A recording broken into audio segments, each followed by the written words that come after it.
চক্রান্ত ষড়যন্ত্রের মধ্যে মেতেছে, দেশটাকে অস্থিতিশীল করতে চাচ্ছে, তাদের জন্য আপনাদের ওখান থেকে বিবৃতি আসে এবং আপনাদের গণমাধ্যম সেইখান থেকে ক্রমাগত ভাবে বাংলাদেশ বিরোধী তৎপরতা চালাচ্ছে। আজকে একটি সংগঠন, আমরা 2-3 বছর আগেও নাম শুনিনি, একটি সংগঠন, হিন্দু সম্প্রদায়ের সংগঠন, হিন্দু সম্প্রদায়ের এর আগে আরো অনেক সংগঠন ছিল, তাদের ধর্মসভা ছিল, সেই ধর্মসভাতে তারা তাদের ধর্মের ব্যাখ্যা দিতেন, আমাদেরকেই দাওয়াত করতেন, আমরাও যেতাম।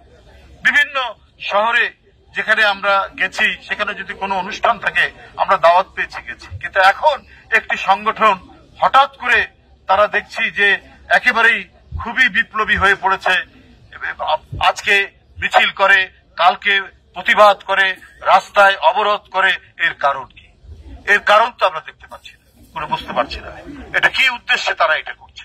এবং এদের এই তৎপরতার বিষয়ে পার্শ্ববর্তী দেশ, সেখানকার মিডিয়া অহরহ তাদের ঘটনাগুলোকে তারা যেভাবে বলছে সেগুলোকে প্রচার করছে এবং বাংলাদেশের গণতন্ত্রকামী মানুষ তাদের বিরুদ্ধে তারা অপপ্রচার চালাচ্ছে। এটা গভীর চক্রান্ত। আজকে 18 কোটি দেশের মানুষের দেশ বাংলাদেশ, সেইখানে সেই সংগঠনটির আক্রমণে একজন আইনজীবী চট্টগ্রামে মারা গেল, তাকে হত্যা করা হলো, রক্তাক্ত করা হলো। এটার কারণ কি? কারা এর পিছনে জড়িত?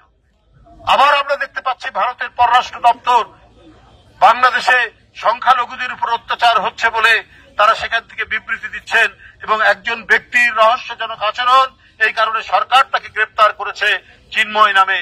তার মুক্তির জন্য ভারতের পররাষ্ট্র দপ্তর থেকে সেইখান থেকে আপনার কি বলে যে স্টেটমেন্ট দেওয়া হয়েছে, বিবৃতি দেওয়া হয়েছে।